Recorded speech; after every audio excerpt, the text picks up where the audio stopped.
So welcome.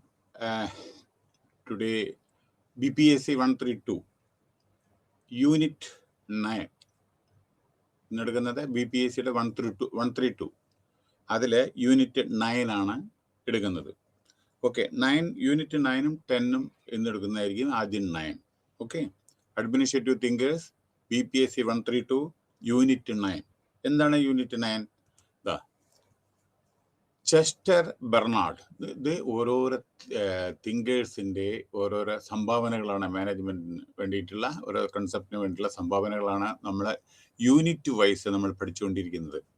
Okay, അപ്പോൾ ഇദ്ദേഹം Chester Bernard എന്ന് പറഞ്ഞ ആളുടെ കൺസെപ്റ്റിനെ പറ്റിയിട്ട്, മാനേജ്മെൻറ്റ് കൺസെപ്റ്റിനെ പറ്റിയിട്ടാണ് ഇപ്പം നമ്മൾ പറയുന്നത്. അപ്പോൾ ഇതിൽ എന്താണെന്ന് വെച്ചാൽ ഓർഗനൈസേഷൻ, ഇതിൻ്റെ ആ ബ്രീഫ് ആ ഒരു ഇത് പറയാം, സൈലന്റ് ഫ്യൂച്ചേഴ്സ്, അത് കഴിഞ്ഞിട്ട് എക്സ്പ്ലെയിൻ ചെയ്യാം. ഓർഗനൈസേഷൻ ചെസ്റ്റർ ബെർണാഡ്, ഓർമ്മിക്കണം, unit 9. Organisation is a cooperative system, formal and informal organisation. Formal എന്ന് പറഞ്ഞാൽ സ്ട്രക്ചർ ഉള്ളത്, ഇൻഫോർമൽ പറഞ്ഞാൽ പല വിധത്തിലുള്ള ഗ്രൂപ്പുകളും അങ്ങനെയൊക്കെയാണ്. അതിന് സ്ട്രക്ചർ ഇല്ല, അതാണ് formal and informal organisation. Bernards views on communication, അദ്ദേഹത്തിൻ്റെ കമ്മ്യൂണിക്കേഷനെ പറ്റിയിട്ടുള്ള ഇത്. കൺസെപ്റ്റ് ഓഫ് അതോറിറ്റി, എന്താണ് അതോറിറ്റിയുടെ കൺസെപ്റ്റ്, അതെങ്ങനെ ആയിരിക്കണം, എത്ര പവർഫുൾ ആയിരിക്കണം, അതിനെ പറ്റിയിട്ട്. പിന്നെ ഫങ്ഷൻസ് ഓഫ് എ ലീഡർ, ലീഡറുടെ ക്വാളിറ്റി എന്താണ്, അദ്ദേഹത്തിൻ്റെ ഫങ്ഷൻ എന്താണ്. ബെർണാഡ് ഓൺ ഡിസിഷൻ മേക്കിംഗ്, വളരെ വൈറ്റലാണ് മാനേജ്മെന്റിലെ decision taking. Appropriate decision needs to be taken. മനസ്സിലായില്ലേ? ഓരോരോ ടൈമിൽ അതിൻ്റെതായ ഡിസിഷൻ എടുത്തിട്ടില്ലെങ്കിൽ ആ ഓർഗനൈസേഷന് പ്രത്യേകതകളുണ്ടായിരിക്കും. അപ്പോൾ നമുക്ക് ആലോചിക്കാൻ സമയം ഉണ്ടാവില്ല. കാരണം അതാണ് പറഞ്ഞത് പ്രൊഫഷണലിസം. ഒരു നല്ല മാനേജറാണ് എന്ന് വെച്ചാൽ എപ്പോൾ എന്ത് ഡിസിഷൻ എടുക്കണം, ചിലപ്പോൾ കുറച്ച് എന്തെങ്കിലും സെറ്റ് ബാക്ക് ഉണ്ടായാലും ശരി, അത് ഓർഗനൈസേഷൻ്റെ ഫ്യൂച്ചറിന് ഗ്രോത്തിന് വേണ്ടി നല്ലതാണ് എന്നുണ്ടെങ്കിൽ അത്രത്തോളമുള്ള സ്മാർട്ടായിട്ടുള്ള ഡിസിഷൻ ടേക്കിങ്ങിനെ പറ്റിയിട്ടാണ് ബെർണാഡ് പറയുന്നത്. ഓക്കെ, അടുത്തത് അദ്ദേഹത്തിനെ പറ്റിയിട്ട്. ബെർണാഡിൻ്റെ ബോൺ ഇൻ 1886, 1886 അയാളെ ജനിച്ചത്. Chester Barnard is among the leading administrative thinkers. അപ്പോൾ കുറേ ആളുകളെ ഇപ്പോൾ പറയുന്നു, ഇനിയുണ്ട് കുറേ കേട്ടോ സെമിനാർ. അപ്പോൾ ഇദ്ദേഹം വളരെ ഏറ്റവും വലിയ ലീഡിങ് അഡ്മിനിസ്ട്രേറ്റീവ് തിങ്കറാണ്. ഹിസ് ടു സെമിനൽ എന്ന പ്രാഥമികമായ വർക്ക് രണ്ടെണ്ണം, അതായത് functions of executive TIVE. Okay, 1938 അദ്ദേഹം എഴുതിയ ബുക്കാണത്, the functions of executive CUTIVE. 1938 and organisation and management 1948 organisation and management എന്ന ബുക്ക് എഴുതിയത്. ഫങ്ഷൻസ് ഓഫ് എക്സിക്യൂട്ടീവ് എഴുതിയത് 1938. He is known as the spiritual father of social system school of management. ശ്രദ്ധിക്കണം, ഓരോരുത്തരും modern മാനേജ്മെന്റിന്റെ എന്താണ്, അങ്ങനെ ഓരോന്ന് സയന്റിഫിക് മാനേജ്മെന്റ് എന്താണ്, ഇദ്ദേഹത്തിന്റെ പറയുന്നത് he is known as the spiritual father of social systems school of management. വളരെ ശ്രദ്ധാപൂർവം കേൾക്കണം, സ്പിരിച്വൽ ഫാദർ. അപ്പോൾ ഓരോരോ ദിവസം ഓരോരോ ഞാൻ പറയുന്നുണ്ട്. അപ്പോൾ ഓരോന്നും പ്രത്യേകതകളുണ്ട്, അവരുടെ കൺസെപ്റ്റ് വളരെ വ്യത്യാസമുണ്ട്. അപ്പോൾ ഇതിനെ കൂട്ടിയതാണ് മാനേജ്മെന്റ്. മനസ്സിലായില്ലേ? He is known as the spiritual father of social system schools of management. അദ്ദേഹം പറയുന്ന organisation as A cooperative system. ഇന്നലെ ഞാൻ പറഞ്ഞതാണ് എന്താണ് ഓർഗനൈസേഷൻ. ഓർഗനൈസേഷൻ ഒരു കോപ്പറേറ്റീവ് സിസ്റ്റമാണ്. മനസ്സിലായില്ലേ? കാരണം എന്തെന്ന് വെച്ചാൽ എല്ലാവരുടെയും എഫേർട്സ് ആണല്ലോ ഓർഗനൈസേഷനിൽ. ഇവിടെ പറയാനുള്ളത് consciously coordinated four achieving purpose. എന്തിനാണ് കോപ്പറേഷൻ എന്ന് വെച്ചാൽ വളരെ ശ്രദ്ധാപൂർവം, വളരെ കോർഡിനേറ്റ് ചെയ്തിട്ട് നമ്മുടെ എന്താണ് ഗോള് അച്ചീവ് ചെയ്യേണ്ടത് വെച്ചാൽ അത് നമ്മുടെ കോപ്പറേറ്റീവ് എഫേർട്സ് വേണം. എല്ലാവരും കൂടിയാലാണ് നമുക്ക് ചെയ്യാൻ പറ്റൂ. പല ഡിപ്പാർട്ട്മെന്റിന് കോർഡിനേഷൻ അത്യാവശ്യമാണ്. So Barnard considered that there are 3 essential elements of organization. 3 elements ഉണ്ട് ഓർഗനൈസേഷനിൽ. ഒന്ന്, group of reason who are able to group of persons who are able to communicate with each other. ഒന്ന് ഇന്റർ പേഴ്സണൽ കമ്മ്യൂണിക്കേഷൻ, അതാണ് ഒന്ന് പറയുന്നത്. അയാൾ ബെർണാഡിന്റെ ഒരു 3 എസെൻഷ്യൽ എലിമെന്റ്സ് ഒന്നാണ് group of persons who are able to communicate with each other. 2, ഈ common purpose to B. എല്ലായിടത്തും ഒരു കോമൺ പർപ്പസ് ആണല്ലോ. എന്തിനു വേണ്ടിയിട്ടാണ്? ഇപ്പൊ നമ്മളൊരു സ്പോർട്സിൽ ഓടുന്നുണ്ട്, എന്തിനാണ്? മെഡൽ ഗോൾഡ് മെഡലോ സിൽവർ മെഡലോ ബ്രോൺസ് മെഡൽ കിട്ടാൻ വേണ്ടിയിട്ടല്ലേ? അപ്പൊ എല്ലാത്തിനും ഓരോരോ ഒബ്ജക്റ്റീവ്സ് ഉണ്ടല്ലോ. ഇപ്പൊ നമ്മളിപ്പോ ISRO Vikram Sarabhai research centre, ഇതേമാതിരി എന്താണ് അവരുടെ ഗോള്? റോക്കറ്റ് ലോഞ്ചിങ്, അങ്ങനെ പല പല പല പല മറ്റോടത്ത് DRDO അതിൽ മിസൈൽ, അവരുടെ ഒബ്ജക്റ്റീവ്സ് അതാണ്, അത് അച്ചീവ് ചെയ്യണം, അതാണ്. അപ്പൊ ഇവിടെ ഒരു കോമൺ എഫേർട്സ് ആണ് എല്ലായിടത്തും അത്യാവശ്യം. അപ്പോ ഇവിടെ മൂന്നാമത്തെ coordination and cooperation among group members for achieving the common purpose. അപ്പൊ കോർഡിനേഷൻ വളരെ അത്യാവശ്യമാണ്. അപ്പൊ Chester Barnard emphasize on the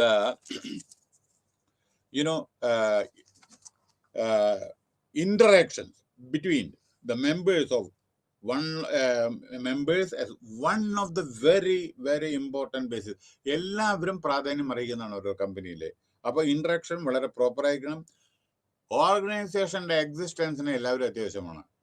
handling human resources are the vital for any organisation. അപ്പൊ ഓർഗനൈസേഷൻ കഴിഞ്ഞ പ്രാവശ്യം ഞാൻ പറഞ്ഞതാണ്, പണോ ഇൻഫ്രാസ്ട്രക്ചർ ഫെസിലിറ്റീസോ അല്ലാണ്ട് ഇതേമാതിരിയുള്ള ഇതല്ലേ ബിൽഡിങ് അതൊന്നല്ല അതിൽ പ്രാധാന്യം. അതൊക്കെ വേണം, പക്ഷേ അതിൽ വർക്ക് ചെയ്യുന്ന ഹ്യൂമൻ റിസോഴ്സ് ആണ് പരമപ്രധാനം.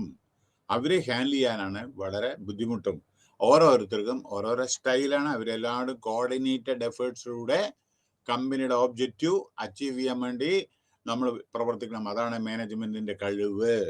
അപ്പൊ it is A corporation is the founding stone of organisation. സഹകരണം ഇല്ല എങ്കിൽ വളരെ ബുദ്ധിമുട്ടും. അടുത്തത് ഫോർമൽ ആൻഡ് ഇൻഫോർമൽ ഓർഗനൈസേഷൻ. ഞാനത് ആൾറെഡി ഞാൻ പറഞ്ഞതാണ്. The essence of formal organisation a system of consciously coordinated activity or forces of 2 or more persons. The essence of formal organization is built around 4 pillars. Formal organization പറഞ്ഞ സ്ട്രക്ചറോട് കൂടിയിട്ടുള്ളത് ഓരോ organisation, അതാണ് formal.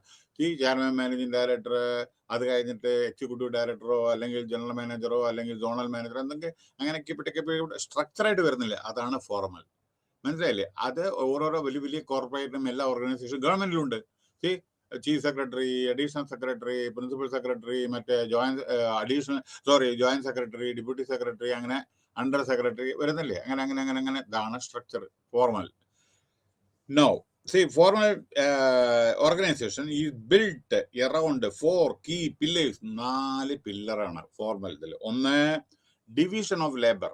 ഈ formal structure എന്താണ്? ഓരോരുത്തർ എന്താ ചെയ്യേണ്ടത്? Purchase department, finance department, അതേമാതിരി HR department. അവർക്ക് ഓരോരുത്തർക്കും ഡിവിഷൻ അവരുടെ കീഴിൽ വേറെ ഇതുണ്ട്. ഓരോ ആളുകൾ എന്താ ഡെലിഗേഷൻ ഓഫ് പവേഴ്സ് കൊടുത്തിട്ടുണ്ട്, വർക്ക് അലോക്കേഷൻ കൊടുത്തിട്ടുണ്ട്, അതാണ് ഫോർമൽ. ഓക്കെ, സോ ഒന്ന് division of labour. Then scale and functional process എന്ന് വെച്ചാൽ പ്രതിദാനം ചെയ്യുന്നത്. ഓരോരുത്തരെയും എന്താണ് ചെയ്യുന്നത്, എന്താണ് അവർ ചെയ്യുന്നത്, എന്തിന് ആണ് അവർ ഇത് ചെയ്യുന്നത്, അതായത് what type of job type of job which they are handling. അടുത്തത് സ്ട്രക്ചർ പറഞ്ഞു കഴിഞ്ഞു. സ്ട്രക്ചർ എന്താണെന്ന്. ഓക്കെ, ഒരു ഓർഗനൈസേഷൻ സ്ട്രക്ചർ വേണം, അല്ലെങ്കിൽ ബുദ്ധിമുട്ടും. ആർക്ക് റിപ്പോർട്ട് ചെയ്യുന്നു, ആരാ ടോപ്പില്. ഒരു ഓപ്പറേറ്റർ, താഴെ പറയുന്ന ഓപ്പറേറ്റർ ഡയറക്റ്റ് ആയിട്ട് മാനേജിംഗ് പാർട്ട്ണർ അല്ലെങ്കിൽ ചെയർമാൻ മാനേജറായിട്ട് കോൺടാക്ട് ചെയ്യാൻ പറ്റും. പ്രോട്ടോകോൾ മെയിൻറ്റെയിൻ ചെയ്യേണ്ടി വരും, അതാണ് സ്ട്രക്ചർ. പിന്നെ അടുത്തത് സ്പാൻ ഓഫ് കൺട്രോൾ, നിയന്ത്രണ പരിധി, അതാണ് സ്പാൻ ഓഫ് കൺട്രോൾ. നിയന്ത്രണ പരിധി പറഞ്ഞാൽ ഒരാൾക്ക് കൺട്രോൾ ചെയ്യാനുള്ള ലിമിറ്റേഷൻ ഉണ്ട്. ഒരാളുടെ കീഴിൽ 5, 10, 15 ഒക്കെ നേരെ പറ്റി 5000 ആളായി എന്താ സ്ഥിതി? അപ്പൊ അത് നിയന്ത്രിക്കാൻ ബുദ്ധിമുട്ട്. അപ്പോ സ്പാൻ ഓഫ് കൺട്രോൾ പറഞ്ഞാൽ അതാണ് അതിന്റെ അർത്ഥം. No, in the words of Barnard, informal organization a feeling of belonging, of status, of self respect and of satisfaction. അതായത് ബെർണാഡ് എന്താ പറയുന്നത് വെച്ചാൽ, ഇൻഫോർമൽ, പിന്നെ ഇതിൽ ഇൻഫോർമൽ ഓർഗനൈസേഷൻ, ഇത് ഫോർമൽ ആണ് ഇപ്പൊ ഞാൻ പറഞ്ഞത്. ഈ ഇൻഫോർമൽ ഇതാ വരുന്നുണ്ട് ഇവിടെ. ഫോർമൽ ഇപ്പൊ പറഞ്ഞു കഴിഞ്ഞു. ഇൻഫോർമൽ, ഈ ഇൻഫോർമൽ ഇതെന്ന് വെച്ചാൽ ഓരോരുത്തർ ഗ്രൂപ്പ് ഓഫ് പീപ്പിൾ, ഒഫീഷ്യലി അല്ല, അവരുടെ ചിലപ്പോ എന്താ പറയണ്ടേ, ഓരോരോ ഗ്രൂപ്പ് ഉണ്ടാവും, ചിലർ പല വിധത്തിലുള്ള ഗ്രൂപ്പാണ്. ചിലപ്പോൾ പ്രൊഫഷണൽസ് ഉണ്ടാവും, ചാർട്ടേഡ് അക്കൗണ്ടന്റ് ഒരു ഗ്രൂപ്പ് ഉണ്ടാവും, അല്ലെങ്കിൽ കമ്പനി സെക്രട്ടറി ഒരു ഗ്രൂപ്പ് ഉണ്ടാവും, മാനേജേഴ്സിന്റെ ഗ്രൂപ്പ് ഉണ്ടാവും, ഡെപ്യൂട്ടി വേറെ അങ്ങനെ ടെക്നീഷ്യൻസിന്റെ വേറെ ഒരു ഗ്രൂപ്പ് ഉണ്ടാവും. അങ്ങനെ ചില ഗ്രൂപ്പുകൾ. അപ്പൊ അതില് നമ്മളെ അവർക്കൊരു സെൻസ് ഓഫ് ബിലോങ്ങിങ് വേണം. ഇതെല്ലാം കമ്പനിക്ക് വേണ്ടിയിട്ടും കമ്പനിയുടെ കീഴിലാണെന്നുള്ള ഓർമ്മയും കൂടി വേണം. ഗ്രൂപ്പ് ഉണ്ടാക്കുന്നത് കമ്പനിക്ക് എഗൻസ്റ്റ് ആവരുത്. കമ്പനി ഉണ്ടെങ്കിലേ നിങ്ങളുള്ളൂ, അതോർക്കണം. നിങ്ങളുണ്ടെങ്കിലേ കമ്പനി ഉള്ളൂ, അത് വാസമാണ്. പക്ഷെ കമ്പനി ഇല്ലെങ്കിൽ എങ്ങനെ നിങ്ങൾ ഉണ്ടാവുക? അപ്പൊ അതുകൊണ്ട് സെൽഫ് റെസ്പെക്ട് എല്ലാവർക്കും അത്യാവശ്യമാണ്. Satisfaction, joy of work is very very essential. So the scalar principle എന്ന് ഞാൻ പറഞ്ഞില്ല, ഒരു സ്കെയിലർ പ്രിൻസിപ്പിൾ അതെന്താണെന്ന് വെച്ചാൽ ഒരാളുടെ കീഴിലെ അതായത് അതോറിറ്റി, അയാളുടെ കീഴിലെ കമാൻഡിലെ എത്ര ആൾ ജോലി ചെയ്യണം എന്നുള്ളതാണ് സ്കെയിലർ പ്രിൻസിപ്പിൾ. അപ്പോൾ അതായി. Okay, now formal and informal ഓർഗനൈസേഷനെ പറ്റി പറഞ്ഞു. നൗ ഇവിടെ വേറൊരു കാര്യം എന്താണെന്ന് വെച്ചാൽ, a formal organisation is one resulting from planning. Formal സ്ട്രക്ചറിൽ പ്ലാനിങ് അത്യാവശ്യമാണ്. Okay, planning where the pattern of structure has already been determined. Structure വളരെ ഡിറ്റർമിൻഡ് അല്ലേ? ഈ ചെയർമാൻ എന്താ ജോലി ചെയ്യേണ്ടത്, ജനറൽ മാനേജർ ഫൈനാൻസ് എന്താ ജോലി ചെയ്യേണ്ടത്, ജനറൽ മാനേജർ മെറ്റീരിയൽ എന്താ ജോലി ചെയ്യേണ്ടത്, ജനറൽ മാനേജർ മാർക്കറ്റ്, വളരെ ക്ലിയർ കട്ടല്ലേ ഓരോരുത്തരുടെയും ജോബ്. അപ്പോൾ planning where the pattern of structure has already been determined by the top. ഇതെല്ലാം ഡിസൈഡ് ചെയ്യുന്ന ടോപ്പ് ലെവൽ മാനേജ്മെന്റ് ആണ്. ഈ ഓർഗനൈസേഷൻ സ്ട്രക്ചർ ഫോർമുലേറ്റ് ചെയ്യുന്നത് board of directors of the കമ്പനിയാണ്. അവരുടെ അപ്രൂവൽ വേണം ഇതിനൊക്കെ. കാരണം ഇതിൽ ഓരോരുത്തർ റിക്രൂട്ട്മെന്റിലും ഫൈനാൻഷ്യൽ ഇംപ്ലിക്കേഷൻസ് ഉണ്ട്, മനസ്സിലായില്ലേ? അപ്പൊ അവരുടെ ഈ സ്ട്രക്ചർ ഇതൊക്കെ ഉണ്ടല്ലോ, ഓർഗനൈസേഷൻ സ്ട്രക്ചർ, അത് ബോർഡ് അപ്രൂവ് ചെയ്തതായിരിക്കണം. കാരണം പല പ്രത്യാഘാതങ്ങൾ പല ഇതുണ്ടാവില്ല. കാരണം എന്താ വെച്ചാൽ ആര് എപ്പോ എവിടെ വെക്കണം, അതിൽ അവർക്ക് നല്ല സാലറി കൊടുക്കണം, വലിയ വലിയ ടോപ്പിലിരിക്കുന്ന ആള്, അതൊക്കെ ബോർഡ് അറിയണ്ടേ? അപ്പോൾ pattern of structure has already been determined by the top level management. So this type of things are done by the top level management. And പിന്നെ ഇത് formal. Informal organization is an organization which is not established by any formal authority. Informal എന്ന് പറഞ്ഞാൽ നോക്കൂ, അത് ഒരു അതോറിറ്റിയിൽ setup ചെയ്ത്. അപ്പൊ ഞാൻ പറയട്ടെ, ചില കമ്പനികളിലെ ചില ഓർഗനൈസേഷനിലെ SC/ST അസോസിയേഷൻ ഉണ്ട്, OBC അസോസിയേഷൻ ഉണ്ട്. അതെന്തും ഫോർമലായിട്ട് രജിസ്റ്റർ ചെയ്താണോ? ഒന്നുമല്ല. അവരവരുടെ ഇതിൽ സമൂഹത്തിലെ അവരുടെ ആരൊക്കെയാണെന്ന് വെച്ചാൽ അവരുടെ വെൽഫെയറിന് വേണ്ടി പ്രവർത്തിക്കുന്നു. അതേ പ്രകാരം പല റിലീജിയസ് ആയിട്ട് ചിലവരുണ്ട്. ചിലവരും പക്ഷെ ഒരു കാര്യം, കമ്പനിയുടെ ഉള്ളിൽ ഈ റിലീജിയൻ ഇതൊന്നും അതവിടെ പറ്റില്ല, കാസ്റ്റോ ഇതൊന്നും അങ്ങനെയൊന്നും പറ്റില്ല കേട്ടോ. കാരണം എന്താ വെച്ചാൽ ഇൻഫോർമലായിട്ട് നിങ്ങൾക്ക് എന്തും ചെയ്യാം, ഫോർമലായിട്ട് യാതൊന്നും ചെയ്യാൻ പറ്റില്ല. കാരണം എന്താ, എല്ലാവരും ഒന്നാണ്. കമ്പനിയുടെ ഉള്ളിൽ വി ആർ ഓൾ വൺ. അവിടെ മതോ അല്ലെങ്കിൽ കാസ്റ്റോ ക്രീഡോ ഇതൊന്നും മാത്രമല്ല, നിയമത്തിനെതിരുമാണ്. മറക്കരുത്, നമ്മളൊക്കെ ഭരണഘടന പ്രകാരം പ്രവർത്തിക്കുന്നത്. അപ്പൊ അതിലെ അവരെ തരം താത്തി ഇല്ലെങ്കിൽ ഇവരെ കൂടുതൽ ഇതാക്കി അങ്ങനെ യാതൊരു പ്രാധാന്യമില്ല. All are equal in the company കേട്ടോ. അപ്പൊ ഇതാണ് പറയുന്നത്. അപ്പോൾ informal organisation is an organisation which is established, അതായത് ഫോർമലി എസ്റ്റാബ്ലിഷ്ഡ് റൂള് പ്രകാരമാണ്. പക്ഷെ ഇൻഫോർമൽ ഒരു റൂള് പ്രകാരമല്ല, അതൊരു ജസ്റ്റ് അസോസിയേഷൻ എന്ന് ഓർത്താൽ മതി. ഓക്കെ, പല അസോസിയേഷൻ ഉണ്ടല്ലോ. ഞാനൊരു കാര്യം പറയട്ടെ, ഇതിൽ ഇപ്പൊ നമ്മുടെ തന്നെ ഈ ഓരോരോ സ്റ്റേറ്റില് പല വർക്കേഴ്സിന്റെ അസോസിയേഷൻ ഉണ്ട്, പോലീസിന്റെ അസോസിയേഷൻ. അത് രജിസ്റ്റേർഡ് ഒന്നല്ല ശരിക്കും. പോലീസിന്റെ അസോസിയേഷൻ മീൻസ് യൂണിയൻ അല്ല. ചില paramilitary forces they cannot make union, army they cannot make union, air force, navy, police personal പാടില്ല. അവർക്ക് അസോസിയേഷനാണ്. അത് അസോസിയേഷൻ എന്താണെന്ന് വെച്ചാൽ അവരുടെ എന്തെങ്കിലും ബുദ്ധിമുട്ടുകൾ ഉണ്ടെങ്കിൽ ഡിസ്കസ് ചെയ്യാനുള്ള ഒരു ഫോറം, അത്രേ ഉള്ളൂ. അതാണ്ട് ഇത് രജിസ്റ്റേർഡും മറ്റേതൊന്നും ആവണമെന്നൊന്നുമില്ല. എന്നിട്ട് രജിസ്റ്റേർഡ് ആയിട്ട് കാര്യമൊന്നുമില്ല. നിയമത്തിൽ കോടതിയിലൊക്കെ പോണ സമയത്ത് ഗവൺമെന്റിന്റെ പെർമിഷൻ വേണം കേട്ടോ. ഇങ്ങനെയൊക്കെയുള്ള പല കാര്യങ്ങളുണ്ട്. അപ്പൊ അത് ശ്രദ്ധിക്കുക. അപ്പൊ informal way. Now okay, then informal organisation refer to the relation between people in the organisation. ഓർഗനൈസേഷനുള്ള ഓരോരുത്തരുടെ റിലേഷൻ ചിലരെ കമ്മ്യൂണിറ്റി ബേസ്ഡ് ഉണ്ട്, ചിലത് suppose you are coming from പഞ്ചാബിലത്തെ എല്ലാവരും കൂടി ഒരുമിച്ച്.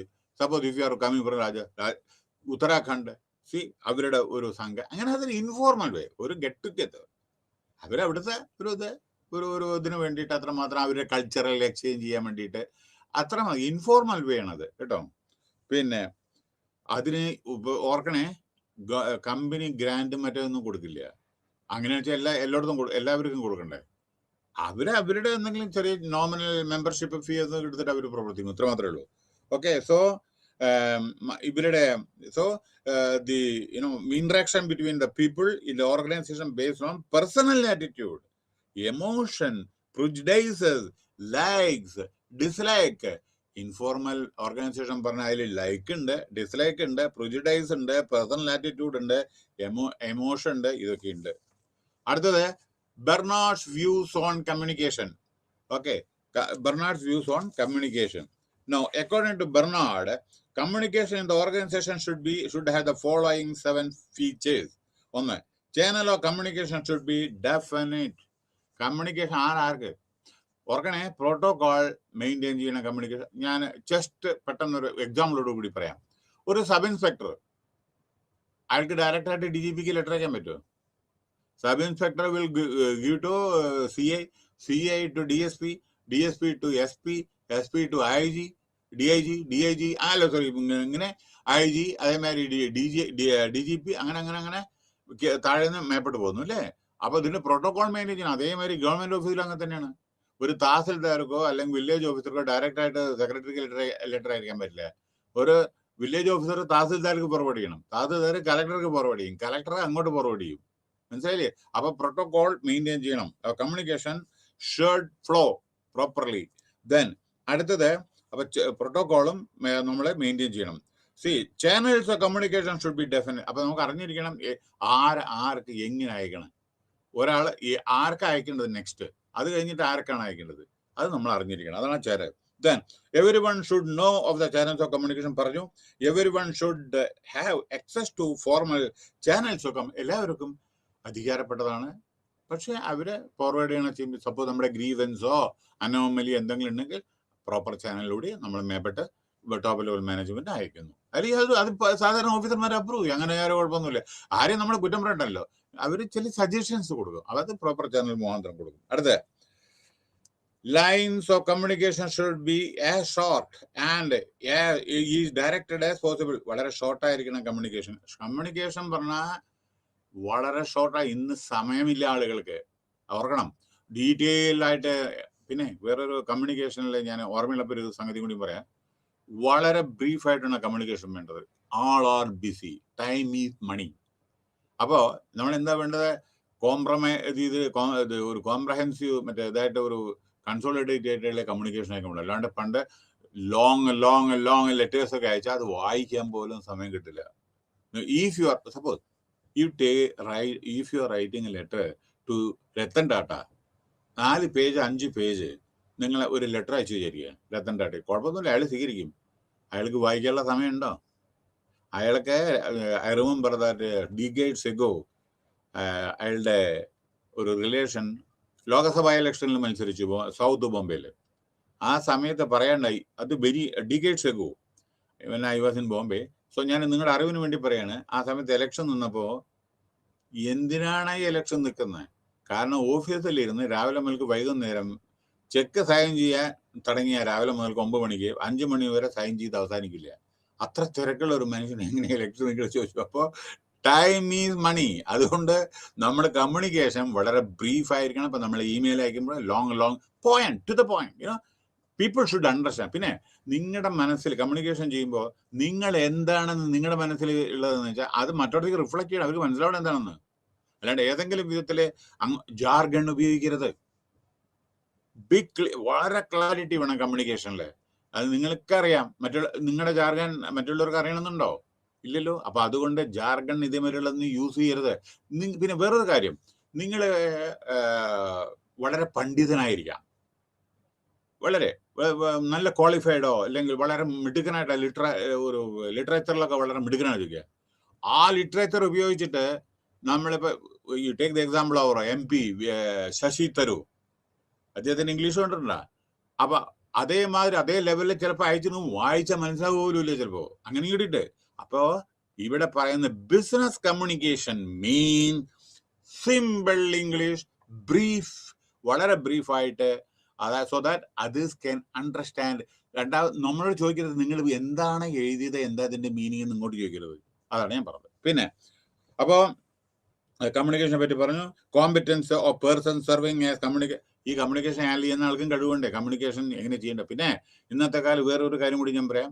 സപ്പോസ് മോഡേൺ ഇപ്പോഴത്തെ ടെക്നോളജി ഒക്കെ വന്നിട്ട് കമ്മ്യൂണിക്കേഷനൊക്കെ writing ability is missing. Hello, അതായത് പണ്ട് നമ്മൾ ലെറ്റർ റൈറ്റിംഗ് കൈ കൊണ്ട് എഴുതി നമ്മൾ ഇതായിരുന്നു. ഇപ്പൊ എന്താണെന്ന് വെച്ചാൽ നമ്മൾ കമ്പ്യൂട്ടറിലാവുണ്ടോ പ്രോപ്പർ അതേമാതിരി ആ കമ്മ്യൂണിക്കേഷൻ അതിന്റെ അല്ലെങ്കിൽ ഗ്രാമറോ വേറെ എന്തെങ്കിലോ സെന്റൻസ് മേക്കിങ്ങോ അല്ല അഡ്ജക്റ്റീവോ അഡ്വേർബോ ഇതൊക്കെ നമ്മൾ വളരെ ധാരക്ക് അയക്കണമെന്നും കൂടി ഓർക്കണം.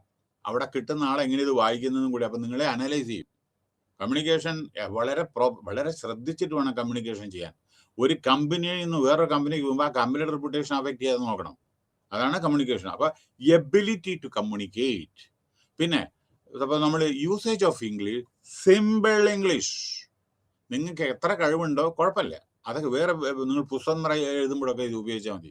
പക്ഷെ ബിസിനസ് കമ്മ്യൂണിക്കേഷനിലെ സിമ്പിൾ ഇംഗ്ലീഷ് ആയിരിക്കണം. ഓക്കെ, ദെൻ കോമ്പറ്റൻസിനെ പറ്റി പറഞ്ഞു. The line of communication should not be interrupted when the organisation is functioning. So line of communication അതെ.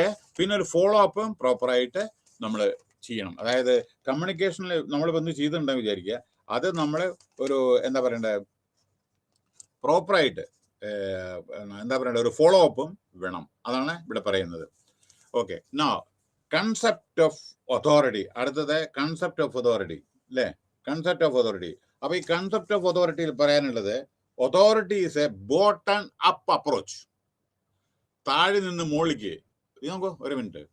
ഓഫീസർ അതോറിറ്റി, സീനിയർ ഓഫീസർ വേറെ അതോറിറ്റി, മാനേജർ വേറെ അതോറിറ്റി, ഡെപ്യൂട്ടി ജനറൽ മാനേജർ ഒരു authority, general manager വേറൊരു authority. C authority എങ്ങനെ പോണേ, concept മേപ്പെട്ടല്ലേ പോണേ.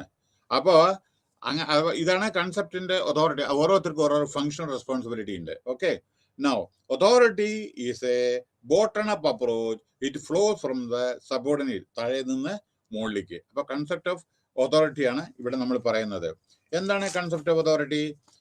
C he further the gentleman Barnard told divided authority into two types. ഒന്ന് objective authority, objective achieve ചെയ്യാൻ വേണ്ടിയിട്ട്. എന്താ പിന്നെ സബ്ജക്റ്റീവ്, ഓബ്ജക്റ്റും സബ്ജക്റ്റും. അപ്പൊ ഇത് രണ്ട് അതോറിറ്റി, ഒബ്ജക്റ്റീവ് അച്ചീവ് ചെയ്യാനുള്ള അതോറിറ്റിയും പിന്നെ അതിനു വേണ്ടി നമ്മളെ പരിശ്രമിക്കുന്ന സബ്ജക്റ്റീവ് ആയിട്ടുള്ള റിയലിസ്റ്റിക് ആയിട്ടുള്ള അതോറിറ്റി. അപ്പോൾ ഒബ്ജക്റ്റീവ് എന്താണ് ഒബ്ജക്റ്റീവ് അതോറിറ്റി? വളരെ ശ്രദ്ധാപൂർവം കേൾക്കുക. ഒബ്ജക്റ്റീവ് അതോറിറ്റി പറഞ്ഞാൽ willingness to respect his seniors, വേറെ subjective authority depends upon how subordinate interprets an order. അതായത് ഒബ്ജക്റ്റീവ് അതോറിറ്റി പറഞ്ഞാൽ നിങ്ങളെ മറ്റുള്ളവരെ റെസ്പെക്ട് ചെയ്യുന്നത് സീനിയേഴ്സിന് എപ്പോഴും respect. Boss is always boss. നിങ്ങൾ അവരെ ക്വസ്റ്റ്യൻ ചെയ്ത് എപ്പോഴും കേട്ടോ. ബോസ് മേ ബി റോങ്, പക്ഷെ ബോസ് ഈസ് ആൾവേസ് ബോസ്. നിങ്ങളെക്കാൾ ഒരു പടി മീതെയാണ് എന്ന് ഓർക്കണം. നിങ്ങൾ ചിലപ്പോൾ അദ്ദേഹത്തിനേക്കാളും നിങ്ങൾക്ക് വിവരം എല്ലാം ഉണ്ടായിരിക്കാം, പക്ഷെ ഓർമ്മിക്കണേ, you are reporting to him life long. You are working with him, or for a considerable period of time you are working, and your performance appraisal is done by him, promotion is given by him. So both in respect ചെയ്യാൻ മറക്കരുതേ. Okay, now about willingness to respect his seniors, whereas subjective authority depends upon how subordinate interprets an order. ഇവിടെ എന്താണ് subordinate, എന്താ പറയുക subjective authority പറഞ്ഞാൽ, അതായത് നമ്മളൊരു order issue ചെയ്താലേ എങ്ങനെയാണ് അത് നമ്മുടെ മറ്റുള്ളവർ അത് ഏത് വിധത്തിൽ എടുക്കുന്നു എന്നും കൂടി നോക്കണ്ടേ, അതും കൂടി നോക്കണ്ടേ.